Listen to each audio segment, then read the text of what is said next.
Welcome to Built to Go, a van life podcast. I'm your host, Jeff Wagg, coming to you from the College of Curiosity. This time it's episode 206, and we're going to talk about getting help when things go wrong. If you're out in the boonies and your motor ain't running, what are you going to do? We have some help. We're also going to talk about the specific kind of microwave that is best for your rig, a product review of something completely unexpected, and a tale from the road involving a really stupid truck trick that you should never ever try. But I did, and I paid the consequences. Hello everyone, thank you very much for joining me once again for episode 206. This episode, I took a bunch of suggestions from the folks in the Discord channel. So thanks to all of you who are in Discord and pop in from time to time. Repro especially was very helpful in providing these suggestions, and a lot of what I'm going to talk about today comes from those folks. So if you are interested in Discord is a chat service, basically. We do have a server. The link is in the show notes, and it's very chill. There's not that much content. People just come in and ask questions, and folks answer them, and it's a very friendly place, and you are more than welcome. So let's dive right in here. Things do go wrong. And you can get stuck in the woods, and that can be very, very bad. In fact, I just watched a video of this guy who got stuck near Goler Wash. He ran out of gas in Death Valley, basically. Goler Wash is in Stripe Butte Valley there. It's kind of a rough place to get across, but a lot of people go out there because it's near Barker Ranch, which is where they caught Marilyn Manson. The other Manson. What the heck was his name? Charles Manson. Woo! I am having a cocktail as I do this one today. You may notice some differences. That's okay. By the way, cheers. Anyway, Charles Manson. So there's a lot of traffic out there, but this guy went out there and ran out of gas right at Goler Wash. People found his truck, and it's been 8-9 months, and they haven't found him. And, I can tell you this, if he had followed the advice I'm about to give you, they would have found him, because I'll get to it. Anyway, first thing you should do, if you travel a lot, is have some kind of access to some sort of emergency road service. Now, this is the low-level kind of thing. You've got cell phone service, you've broken down somewhere that's usually on pavement, normal type of stuff. I use AAA. I know there's a lot of mixed reports with AAA. I did a fairly long piece about AAA 150 episodes or so ago about how sometimes they'll tow your van and sometimes they won't, and that can be very frustrating. But I can tell you that personally for me, they have towed my ambulance van, very large van, in Chicago, and they towed my Winnebago in Oregon without any trouble at all. So I called and they answered and came and they did exactly what they said they would. So I have to give them some credit for that. Now, I do have the RV Plus plan. I think it's the most expensive plan or close to it, and that's something to consider. But it's a great thing to have. If you're going to get stuck, even if AAA can't help you, it's a number you can call where they will try to find you help. And sometimes that's what you really need. Of course, it goes without saying, if you have friends and family you can call, you will start with them. But this is for folks who are maybe hundreds and hundreds of miles away from their family. Number 2, another thing that's very handy, and I use this with my wife, is Find My on the iPhone. Now, I'm an iPhone user. I know you Android folks have different stuff, and I just don't know what it is. But the concept is the same. Basically, my wife and I can stalk each other all we want. We have given our devices permission, and I can just say, hey Siri, where is Jen, my wife, and it will tell me. And it's as simple as that. And what's actually telling me is, you'll need to unlock your iPhone first. You be quiet. It actually is telling me where her phone is or where her iPad is. It tracks actually the device. This is very useful because when I'm out in the boonies for a while, she can find out where I am. She doesn't have to call me and say, where are you, or anything like that. She can just look in the app and say, okay, he's halfway between where he's going or whatever. And if I ever went missing for any reason, she'd be able to see that, he said he was going to Texas, but this says he's in Idaho. Whatever. Now, you have to have a good relationship with your wife, but it's a handy thing that I think if you can, give somebody you trust permission to use Find My. And if anything does go wrong, that's just another safety measure. Number 3, and back with the iPhone specificity here again, iPhones 14 and later can send emergency messages over satellite. That means if you're out in the middle of Death Valley and have no cell phone signal, which surprisingly, Death Valley is getting more and more cell phone signal, you can make an emergency call with your iPhone. And it actually uses the screen as kind of a satellite antenna. Now, I recommend everybody with a newer iPhone, 14 or 15, try this. See how it works. If you go and initiate an emergency call, put your phone in airplane mode and go outside and initiate an emergency call. You'll see the instructions in the phone. Go through the process. Now, there's a test mode, so you can do this safely without bothering anybody. But do it and see how it is. And you basically have to line your phone up with the sky, and it'll tell you how good a job you're doing. So if you're in a cave, it's not going to work. If you're in a submarine, not much is going to work at all. But if you're outside and you have a fairly good view of the sky, this can work. And honestly, for me, I was considering getting what I'm about to talk about next, which was a little device that would do satellite communication. I no longer think I need that because I am not that far off the grid most of the time, and I think the iPhone is going to be good enough for me. So check into that. Right now, that is free.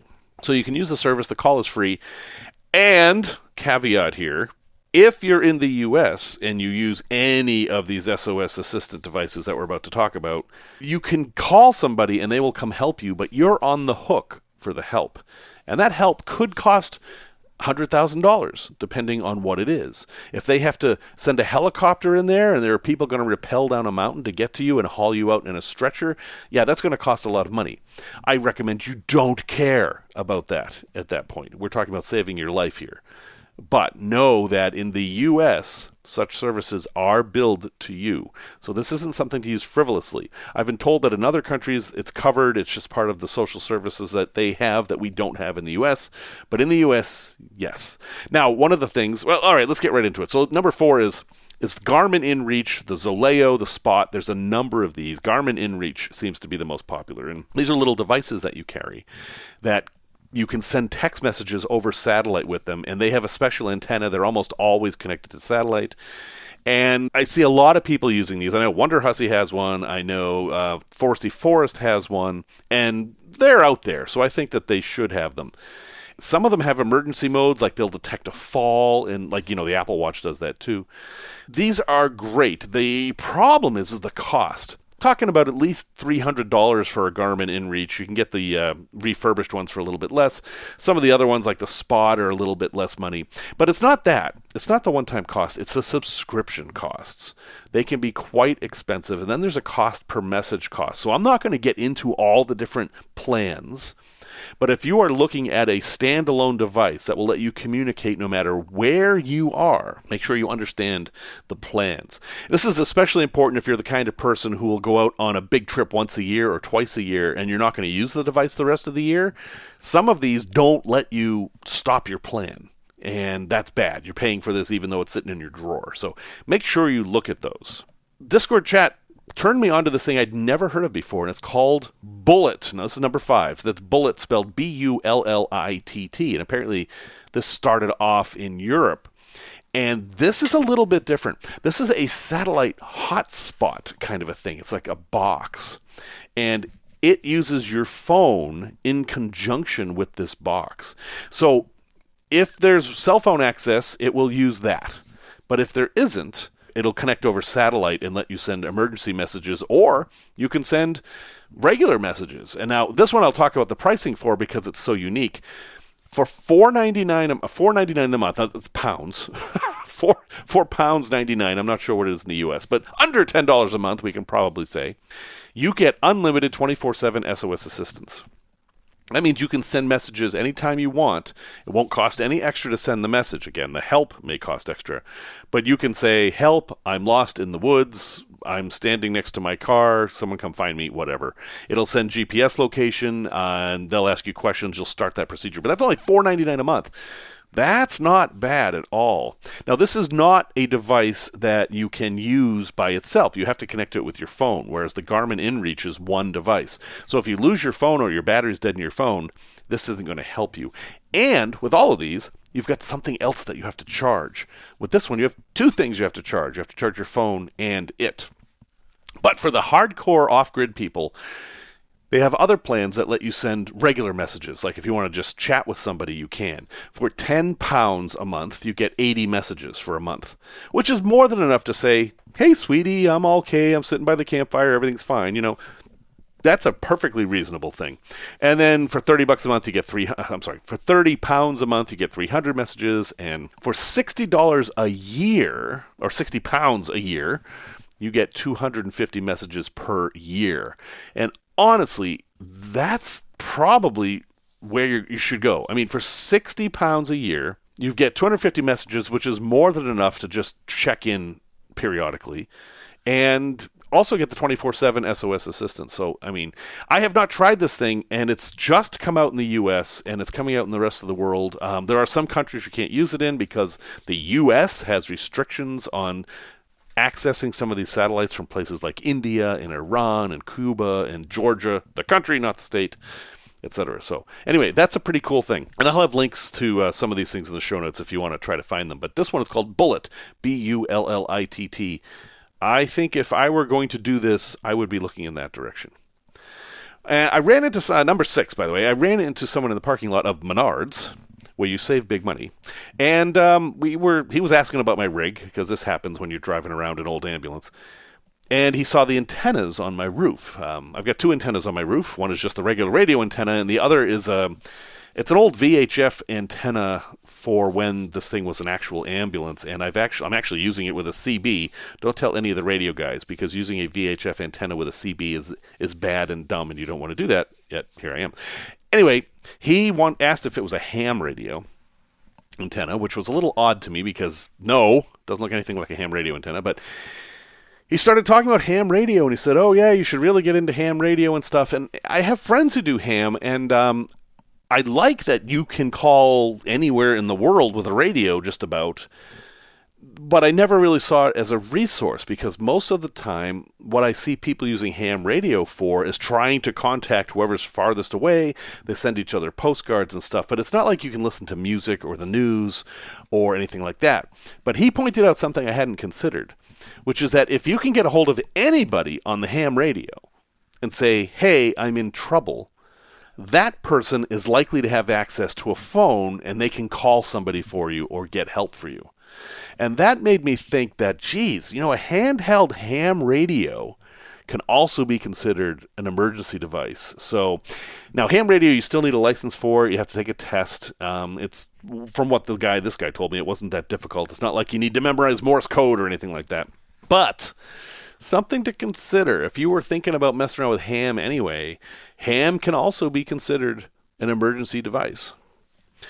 Now, what happens if you don't have any electronics to help you out, you didn't plan well, or you ended up in a situation you just completely didn't expect, like you're driving down the highway and your car slid down an embankment into some trees and nobody can find you? What do you do? Well, first thing is make sure that you have a plan that if you don't arrive by a certain time, people will start looking for you. That's a very basic thing. But then it's good to know some basic emergency survival information. And I'm sure there are entire podcasts devoted to that topic. But a few things that are good to keep in mind. Number 1, stay with your vehicle. Don't leave your vehicle. Don't try to go get help. Unless you can see help, like if you can see a city and it's easy to walk to, that's fine. But if you don't know where you are, absolutely stay with the vehicle, because what happens in a lot of these cases is they find the vehicle, but they can't find the people. And that's exactly what happened with this poor guy in Death Valley. If he had stayed in his vehicle at Goler Wash, somebody would have found him within a day or two, because that is actually a fairly well-traveled part of Death Valley. But because he wandered off, he's gone. So stay with your vehicle. Number 2, conserve resources, and in this order. You want to conserve air, heat, water, and then food. Now, air, obviously, you've got 3 minutes to figure out your air problem. So if you're underwater, solve that problem first. So we can kind of get rid of that. One people don't always think about, though, is heat.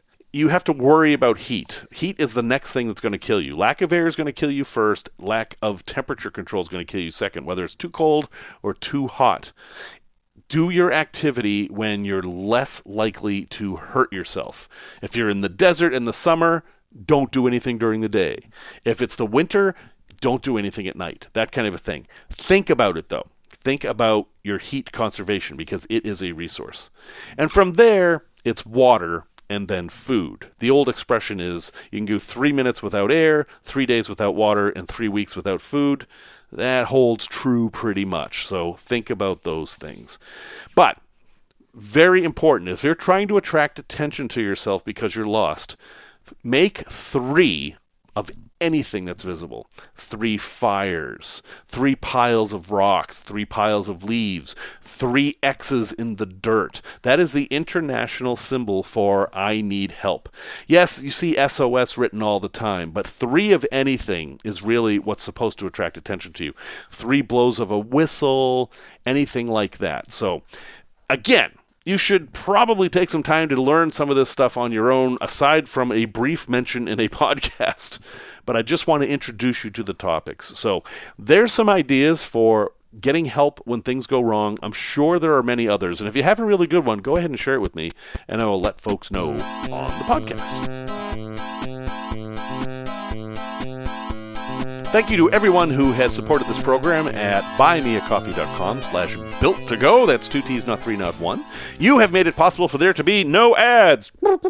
And there are indeed no ads. If you would like to contribute to this worthy cause, please visit buymeacoffee.com/built-to-go, and you can buy me a gallon of diesel, and we will continue down the road with no advertising on the podcast or on the YouTube version.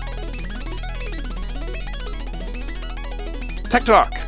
So last week's talking about electric cooking spurred some folks in the Discord channel to talk about microwaves. And one of my more popular videos on YouTube is about 2 different microwaves I was playing with in the van using different kinds of inverters and whatever. And I made an off reference to a specific kind of microwave that is good for vans. So let's back up a bit here. If you want to put a microwave in your van, you have to know a bit about how microwaves work. Most microwave ovens have an on and an off, and that's it. If you adjust the power setting, and it's usually from 0 to, maybe 10 to 100, you're not adjusting the power, you're adjusting how long it stays on.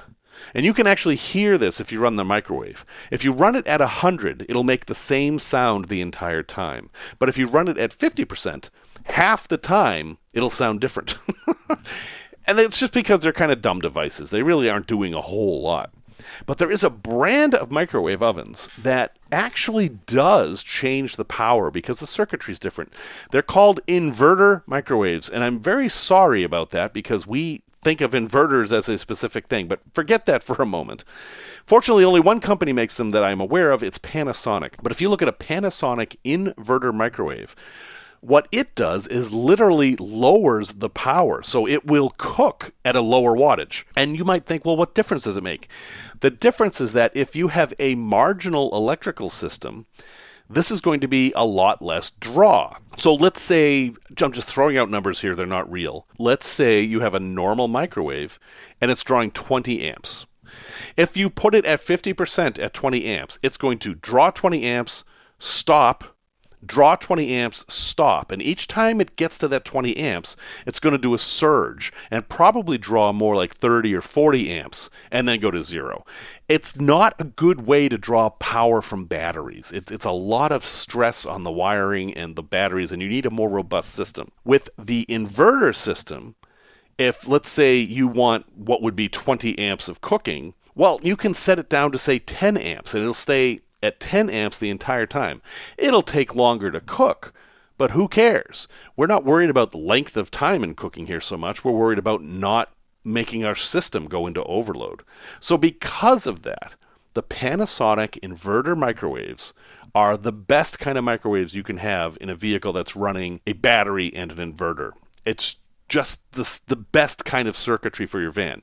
Now that said, they're a lot more expensive. They tend to be a bit larger. They have electronic displays, which you'd have to reset every single time you turned on your inverter, and all that stuff might annoy you so much that you do what I did, which was to buy a really cheap, low power microwave and then just run it off my inverter, and it's okay.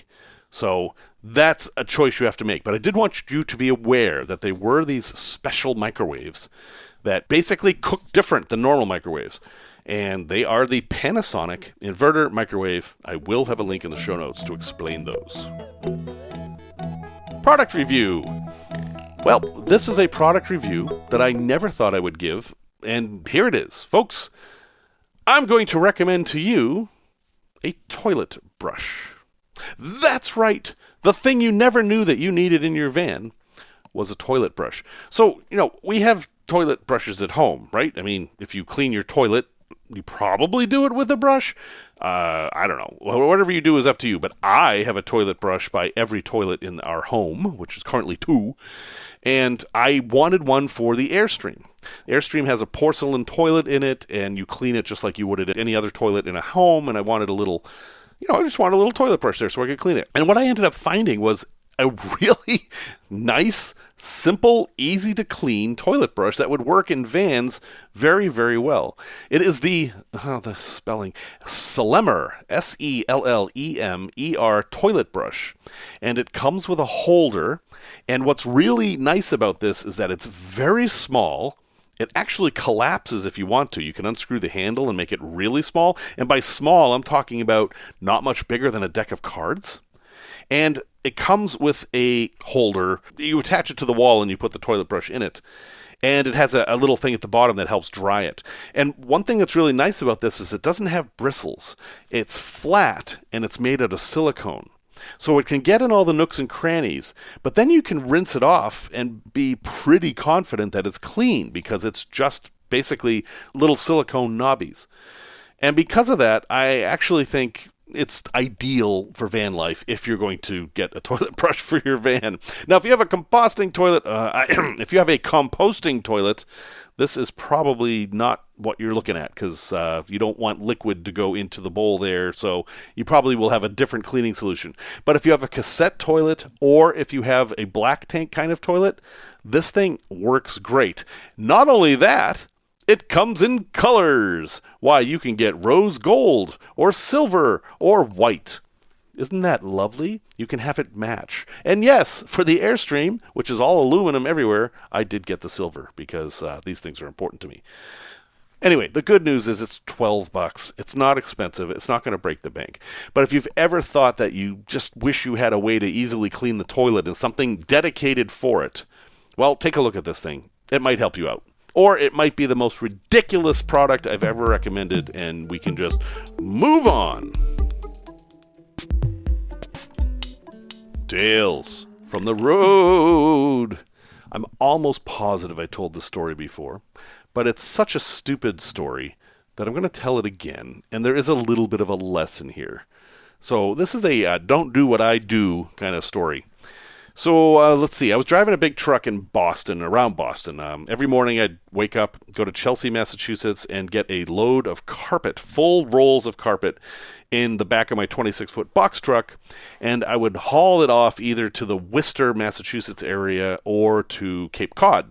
It was actually kind of a fun job. I just had to drive all day and listen to the radio. I liked it. In fact, when I kind of quit the job because I liked it too much. I was only 19 and I could see myself doing this job for the rest of my life. And I was like, no, I think I want to do something else. So anyway, I had some adventures on this job. And, well, I was 19 driving around this massive piece of equipment. And that's probably crazy now that I think about it. But at the time, there were so few drivers in Massachusetts that they were just desperate. And anybody who walked through the door with the right kind of driver's license, which I did have, they'd give a job to. And I was one. Yay me. I did not get into any major accidents or kill anybody, but that wasn't for lack of stupidity. And this one case, I had to deliver carpet to a warehouse. That's usually a pretty easy thing. And I backed the truck up to the loading dock, which is normal. And then what generally will happen is you'll back the truck up, you'll go in, this is before cell phones or anything, you'd go in and say, hi, I'm from Ben Elfman, which is the name of the company, I've got a load of carpet for so-and-so, and they'll say, okay, and they'll open the door, and you open your door, and then they will take a forklift and take the carpet out. That's the normal way. So, great. I get in, I say, hey, I'm so-and-so, and they're like, okay, we'll meet you at door 6, whatever. I go back to door 6, and I go sit in my truck, and I hear banging. Bang, bang, bang. Bang, bang, bang. I'm like, what what the heck's going on? So I get out of the truck, and it was this fairly tall truck. It was every single time I got in and out of this truck, it was work. Getting out of it, I was worried about breaking my ankle if I did it wrong. And all day long, in and out of the truck was actually, it was a bit of work. I go back to the back of the truck and see what the problem is, and they're banging because I had forgotten to open the door to the truck, which is normally not a problem. It's not locked, and they will just open it for me. But in this case, they couldn't.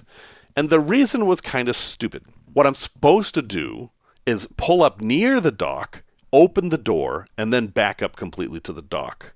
What I had done this time was just back up completely to the dock.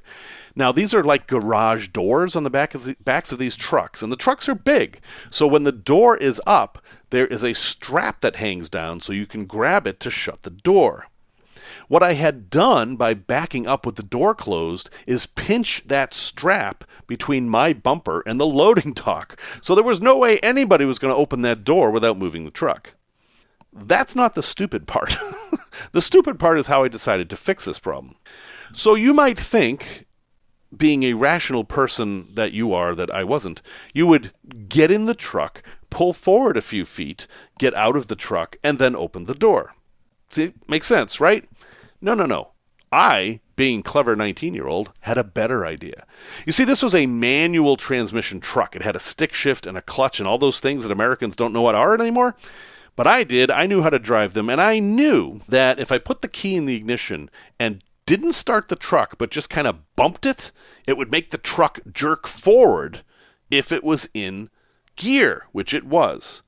It was in first. So I was like, okay, all I have to do is I don't have to climb up in the truck. I mean, it's a lot of work climbing up in the truck. So all I have to do is turn the key a tiny little bit, and the truck will jerk forward just enough to release that strap, and then they can open the door. Look how clever that is. Look how much time and effort I saved. I mean, it's just smart. God, I'm so smart. So I go up there, and I just bump the key a tiny little bit, and the truck lurches forward exactly like I thought it was, and then it starts. And then it starts driving away. And I am outside the truck, and the truck is driving across the parking lot, heading for the woods in which there is a river. So this is not a time when you have a lot of time to think. What exactly will you do? It's not like you can grab onto the truck and stop it. It's not like you have time to do anything other than get the heck out of the way. No, why would I do that? No, I've got to solve this problem. So I ran after the truck, and I was not behind the truck. Let's be clear. I was right at the front of the truck when this happened. I ran and caught up with the truck, but because it was so high to get into it, I couldn't actually climb in while the truck was moving. So I dove in and got my hand on the brake and stopped the truck. And because it was a manual transmission and I wasn't pressing on the clutch, that stalled the truck and stopped it. I did manage to save the truck without causing a whole lot of trouble. It didn't smash into anything. And believe it or not, nobody saw me do this. I don't know how I got away with that. But after that was over, I was just like, boy, that was really dumb. And then I got back in the truck and did it the proper way. So, lesson here, folks. Don't do that. Very few of you are probably driving manual shift vehicles anyway, but never turn the key unless you're sitting in the driver's seat. This seems like a very basic thing that everybody should know, and heck, I probably knew it too, but, climbing up in the truck was just too darn hard. A place to visit.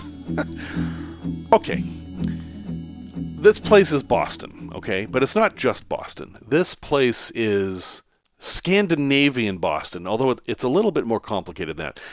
Did you know that the Viking Leif Erikson sailed up the Charles River in Boston and founded a community called Norumbega? Yeah, nobody knew that until the late 1800s when basically this guy invented it. Out of whole cloth. His name was Eben Horsford, and he decided that the Vikings must have thought that Boston was Vinland, which we now know is Newfoundland, or Newfoundland, up in Canada. you can go visit this stuff. It's kind of amazing. If you are in Boston, and there are little clues to this all over the place. For example, the Longfellow Bridge, which is the famous bridge across the Charles River right downtown. It goes over to Cambridge. Has Viking ships holding it up. Seriously, look at the way it's constructed. The abutments are Viking ships. Some of the buildings downtown are decorated with Viking shields. There is a big statue to Leif Erikson, which doesn't make any sense in Boston other than people believing this story. And in fact, there are a whole lot of plaques and signs indicating where Leif Erikson's house was and stuff like that, all out in Weston, which isn't too far from Boston. It's just west. Weston, get it? Yeah, okay. They've even claimed to have found old rune stones out there. One of them is very interesting, actually, but most of them, they're just rocks with scratches on it, because runes, if you look at runes, they're very angular, very simple shapes, and it turns out that if you run a tractor with a plow over a rock enough times, yeah, you're going to get some runes. Anyway, this is kind of fun that you can actually go visit Boston and look for this stuff. And I'll have a link in the show notes to a whole bunch of the different things that are explained and where you can look for them. And it's from this website called ScandinavianAggression.com, which I just love the name of this. But it turns out there's quite a bit of stuff there. What's the real story? The real story is actually a little bit more interesting. At the time, in the late 1800s, there was a lot of Catholic immigration happening in Boston. Now, if you're alive today in the U.S., you are aware of the issue at our southern border. And this wasn't that different. People were concerned that the Catholics were coming in and, what was the phrase there? Poisoning the blood of our country, or something along those lines. Yes. And the Protestants of Boston were kind of upset about this. So they would do things to kind of claim Boston as a Protestant place. And thus began the war of the Vikings versus Christopher Columbus. These were the signs of which side you were on. So if you were Protestant, you would support all the Viking stuff because the Vikings were Protestant, being from countries that are mostly Protestant. And then the Italians and Irish were the pro-Columbus people because Columbus was Catholic. It's a big, long, complicated, bizarre thing. And one of the things I noticed going through southern New England is that any time there's one of these Viking statues to Leif Erikson or whatever, there's almost always a Columbus statue a few blocks away. Very unusual time in history, and, everybody's got to have somebody to hate. And in the 1800s, it was the Protestants and Catholics, and vice versa. I don't get it. Y'all can just fight amongst yourselves, but it's kind of a fun thing to do if you're in Boston and you want to see something a little bit different. Or if you've been to Boston and you were just wondering why the heck there's this Viking dude dressed like Robin Hood standing on a pedestal there. So I'll have a link in the show notes, but watch out for that Scandinavian aggression. Resource recommendation. So I had an incident, and I don't want this to happen to you. I was using my phone as a hotspot. I hooked up my computer, and I was just doing Facebook or something. It was very light stuff. And I got a text message from AT&T saying I had used up all my hotspot minutes for the month. And I looked, and it was like I was into day 3 of my cycle, and there's just no way I could have done that. But knowing that something was up, I shut everything off, and actually what I did was I connected to a different hotspot so that I wouldn't have to worry about it. And I did a little bit more work, and boom, another text message from that hotspot. You have used 50 gigabytes of data. And I'm like, how is this possible? I'm just doing Facebook. Well, it turns out that what was happening was that since I hadn't used my computer in a while, it was connecting to Amazon Photos and uploading all the videos and photos I had made in the last 6 weeks or so. And that's a lot of data. I mean, every video I've put up on YouTube is 4 gigs or 5 gigs. It just did it in the background, so I couldn't even see it. I had no idea it was happening. But there is a way to stop this automatically. And this is just a safety measure. Any device that you have that you're going to connect to any device that has a limit, like if your hotspot has a 50 gigabyte limit or your iPhone or Android device has a 15 gigabyte hotspot limit, whatever that is, make sure that all the devices that connect to that are in low bandwidth mode.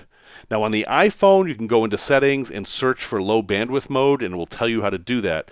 Basically, you're going to go to the Wi-Fi connection and press on the little I for information, and you'll see a checkbox there for low bandwidth mode.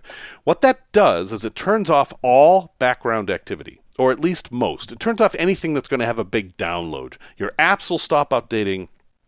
Your background photos will stop going up to the cloud. All that stuff will stop. And ever since I've done that, I haven't had any trouble with this. So I'm sure Android has the same thing. It's a setting for each individual Wi-Fi connection. So for mine, when I'm home and I have unlimited bandwidth, I have the setting turned off. But when I'm on the road and I'm connecting to any of my hotspots, I have those set to always be low bandwidth. This can save you a significant hassle if you've ever experienced suddenly running out of bandwidth for the month. It's a little panic-inducing, so make sure you check that out. Folks, thank you very much for listening to episode 206. I am recording this before the eclipse because I'm going to be traveling, so I don't know if folks had a successful eclipse or not, but I sure hope you did. Music, as always, is by Simon Wagg, and if you need to get a hold of me, I am Jeff at builttogo.com. That's 2 T's, not 3, not 1. And until next time, remember these wise words from the Havamal, which is a Viking text. Moderately wise a man should be, not too crafty or clever. A learned man's heart, whose learning is deep, seldom sings with joy.